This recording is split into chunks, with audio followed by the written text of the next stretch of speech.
Our presenter today is better known as the Waterman. He was born in New York City and grew up in New Jersey. After graduating from Wagner College and serving in the Army, he played professional baseball for several years in the Boston Red Sox organization. George was a stockbroker, mostly with Merrill Lynch, until he retired in the year 2000, while living in San Diego. But in 2002, he moved to Florence, Oregon, and joined Rotary for the very first time. His real passion has become to help the less fortunate all around the world. The Rotary Global History Fellowship recently awarded him with the first charter member of the Heroes, which honors those Rotarians whose deeds and dedication to the ideals of Rotary are recorded for posterity. He's a major donor level 2 and a member of the Paul Harris Society.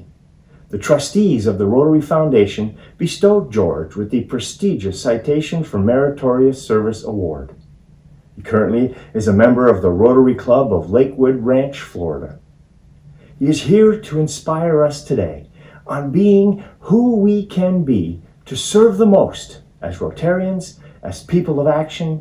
Please welcome humanitarian artist and all-around kind, passionate, generous, and beautiful human being, George Lewis. Well, thank you.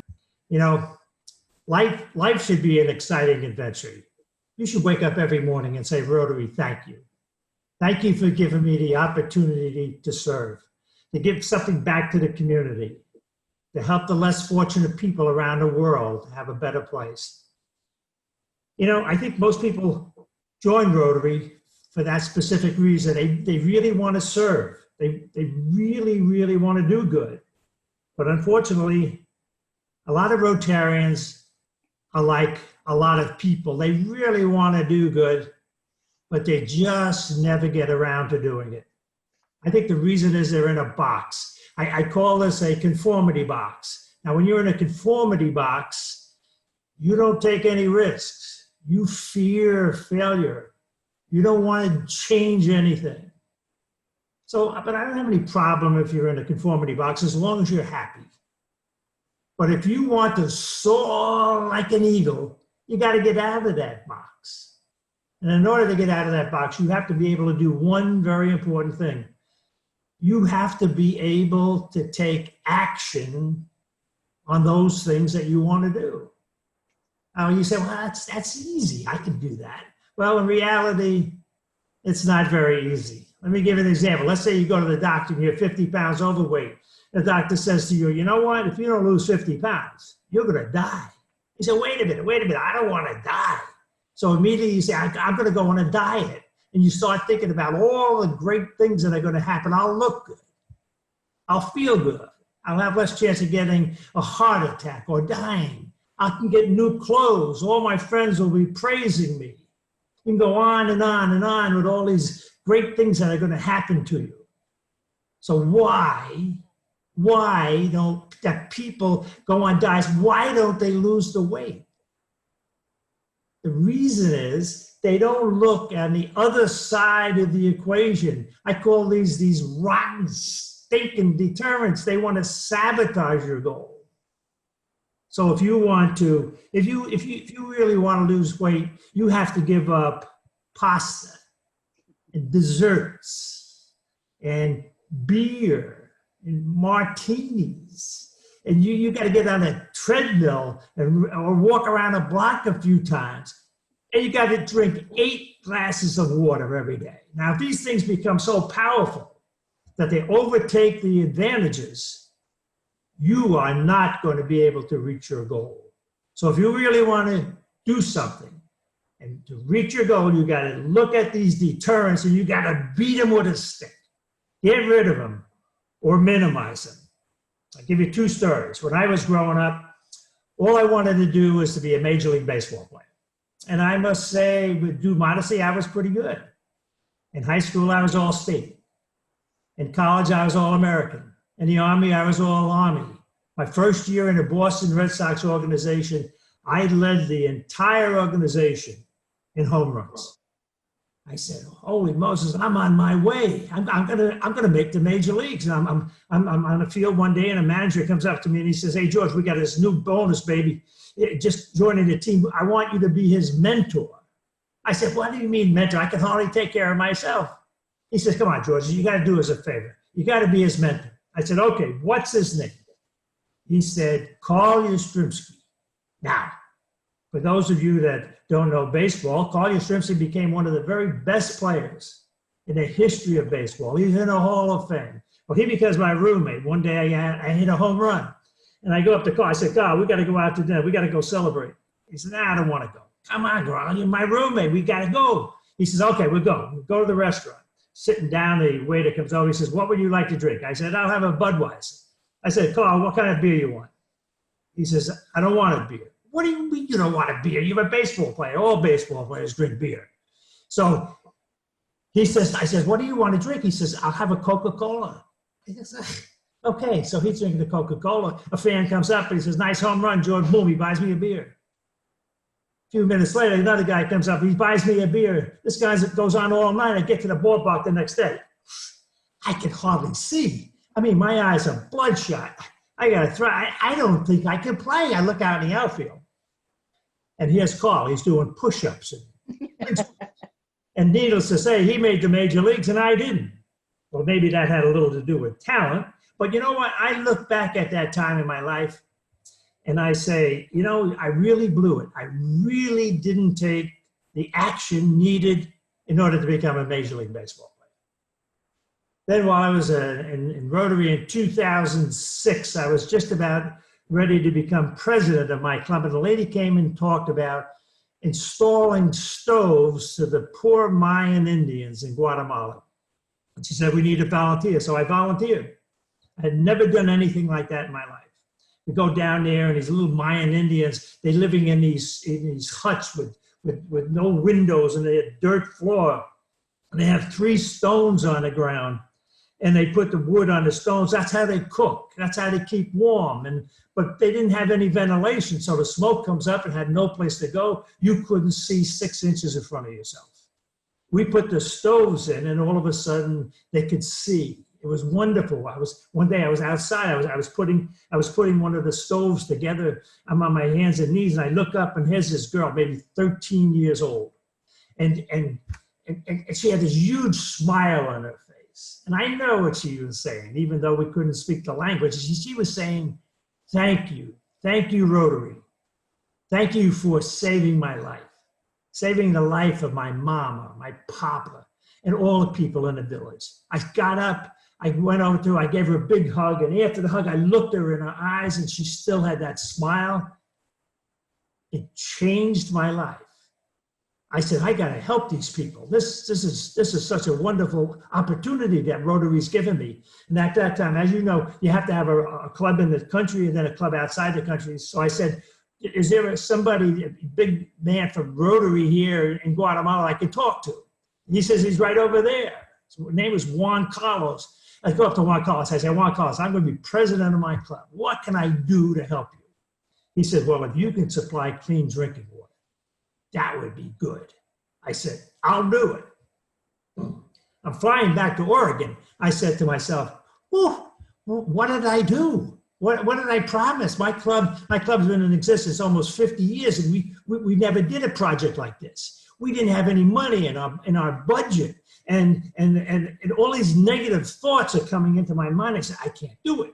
And then I said to myself, I'm going to do it. I remember that girl's face smile. So I called up my friend from another club. I said, my club's going to do a humanitarian project supplying clean drinking water to the poor people in Guatemala. He says, that's great. He said, how big? How big is your project? I had no idea. I know he wanted me to say something big. So I said, $10,000. He said, well, that's not big enough. You got to do at least $25,000. $25,000. I said, how am I going to do that? He says, you just have to ask. I said, well, you know, I was a stockbroker. I know how to do that. And I said, okay, I'll do it. I got the email addresses of all the presidents in the district. And I said, I started emailing them. I said, hey, come on, my club's doing a water project in Guatemala. We're going to save lives. This is going to be wonderful, wonderful. I need your help. Well, 2 weeks go by, I get nothing. I said, wow, this is hard, but I'm not going to give up. So I say, come on, guys, I need money. And then all of a sudden, the money starts coming in. And we did the project. And we were saving lives, and it was just a fantastic feeling. So I said, I'm going to do another one. And we did with another one. And then all of a sudden I said, you know what, I'm going to offer this to other clubs in my district. And so the other clubs in the district were doing them. And then I said, I'm going to offer these to people outside of our district. And they were doing projects. And we were going crazy with all these projects. And then all of a sudden, I don't know if you remember it, unless you've been in Rotary for a while, but Rotary came up with this project where you could only deal, I forget what they call it. It doesn't really matter. They took 100 districts, and they could only partner with themselves for a 3-year period. And as an experiment, they were doing matching grants. They were going to change it to global grants. So I called up all my friends in Guatemala. I said, hey, my district is not going to apply. We don't want to be in the 100 districts. Don't apply. They didn't listen to me. So they become one of the 100 districts. So I said, I'm out of business. What am I going to do? So I'm thinking about, then I see, I got a message. I want to be your friend. I said, I don't even know this person. In the garbage. Next day, I want to be your friend. Who is this? In the garbage. And when I get the third message, I looked into it. It's Facebook. I had never been on Facebook. I said, holy Christ, this is wonderful. This is wonderful. They got people all over the world, all the district governors, all this, and they're all there. And I said, you know what I'm going to do? I'm going to get the district governors from all over the world, and I'm going to put them together.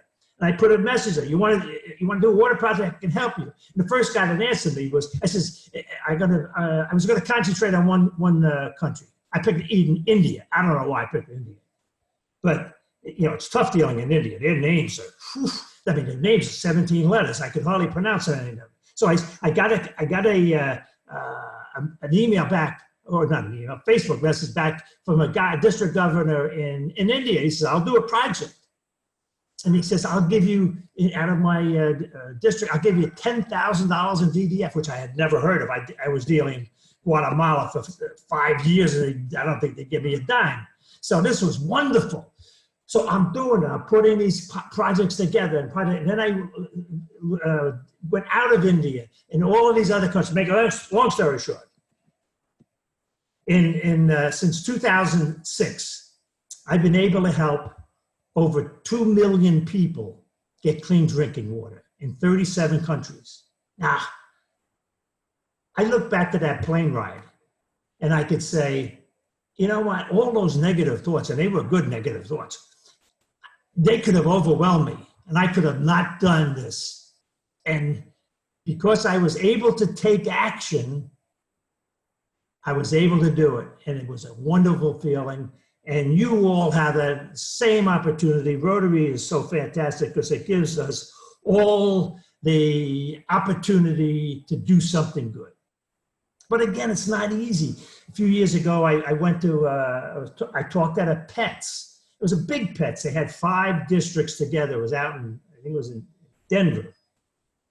And I think there were 350 president-elects there, and the place was jumping. I mean, these people, they want to be president. They want to change the world. I mean, it's fantastic. I mean, it's hard to explain. I gave my talk about water, and I said at the end of the meeting, I said, you know what? If you want to do something, a water project, I can help you. I can find a project.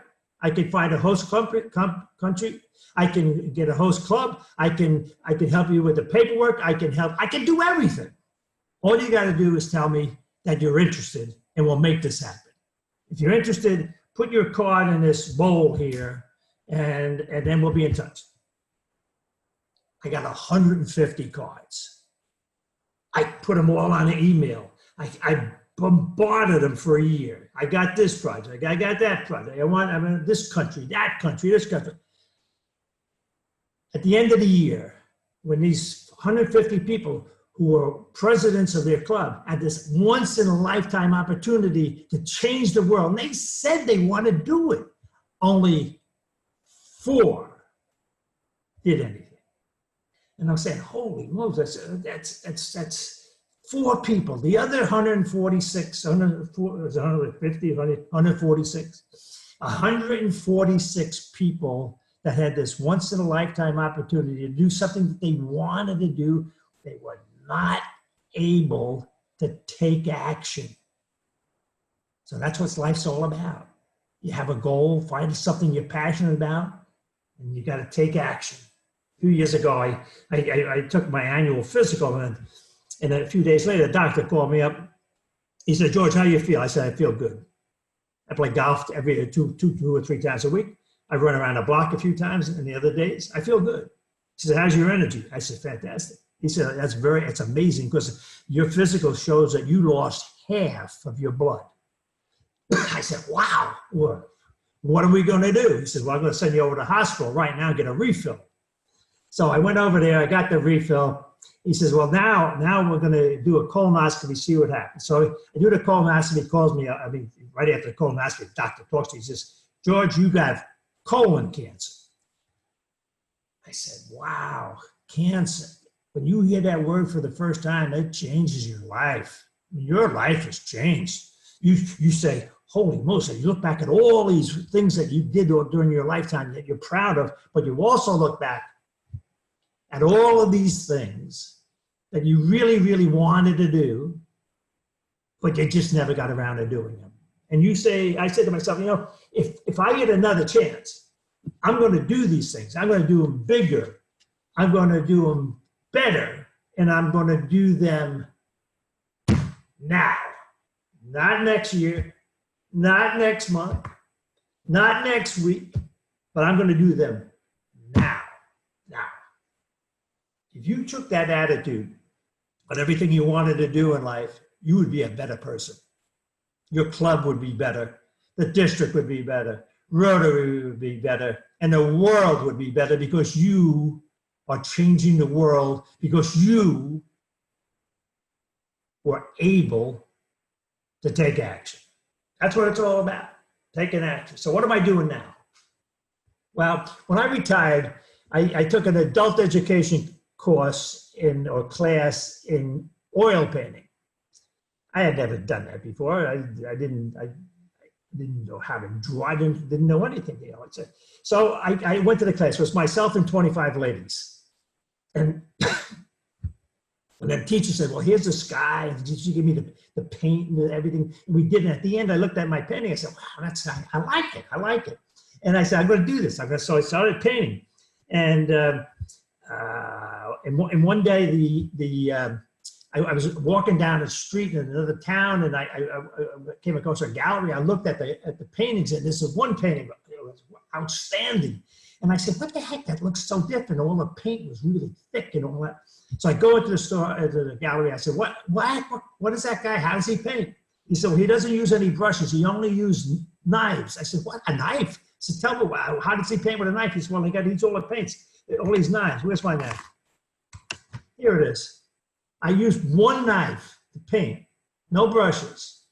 It's easy. It's easier to paint. It's easier to clean. So I was doing that for a few years. And then I said, I'm going to use, I'm going to try to raise money with my paintings. So I went out of the garage. I found a painting. It was 16 by 20 that I liked. And I said, "I'm going to put this up on Facebook. And I'm going to try to sell this painting for," and I don't know how much. I said, $500. My wife said, "You're crazy." I said, No, I got $500. So I said I said, "I got $500 for this painting. I'm going to frame it. And if you buy it, I'll transfer 500 recognition points to your foundation account. So you buy it, you become a new Paul Harris fellow." I said, how can they not want to do that? 8 minutes later, I get a message. "I want it. I want to buy it." It was a district governor from Texas. I said, "I'm a professional." And this is for the first time. So I run out in the garage. I get another painting. I put it up there, and a few hours later, I sold the second one. So I'm selling these things all over the world. My paintings now hang in, I think, 35 countries.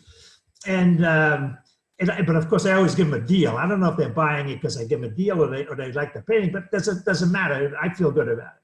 So what am I doing now? I'm featuring pet portraits. People love that. People love it. I used to do portraits of people's their face, but they were all critical. They all wanted to look like Marilyn Monroe or Paul Newman. I mean, it's how to keep changing. I said, this doesn't even look like this guy, but he liked it. That's all right. So I didn't do that anymore. Now I do pets. Here. That's my little boy, Baxter. It's there. So I paint these for people that want them. They get a pet, dog, cat, doesn't matter. 14 by 11 inches, oil, unframed, for $150. $100 goes to the buyers, a cause that the buyers like. Right now, I have 5 causes that they can put the money in. They can go into a water grant. They can go into Alzheimer's research. They can go into shoes for poor orphan kids. They can go into Polio Plus, and they can go into the Rotary Foundation. And they change that. If it's the foundation or a global grant or polio, it goes in for the buyer's name, and they get Paul Harris Fellow credit. I can't keep up with these. I mean, people, and the other thing is about 30% of the paintings are for pets that have passed away. And people say, well, I don't have a pet. So I said, so what? Your friend has a pet. Your kids have pets. Your uncle has a pet. Don't use that as an excuse. Don't be negative. I hate people that are negative. So I like in 4 months now, I think I've done 150 pets. And I just can't, I do it all on Facebook. And so it's wonderful. So here's for you. Because I know one of the hardest things in Rotary with doing a water project or raising money for polio is getting money.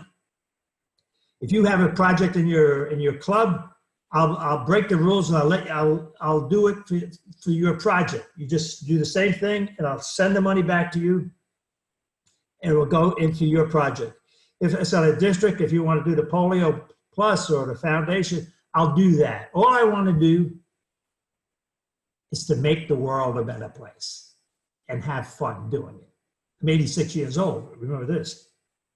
When I die, these paintings are really going to be worth a lot more money than they are now.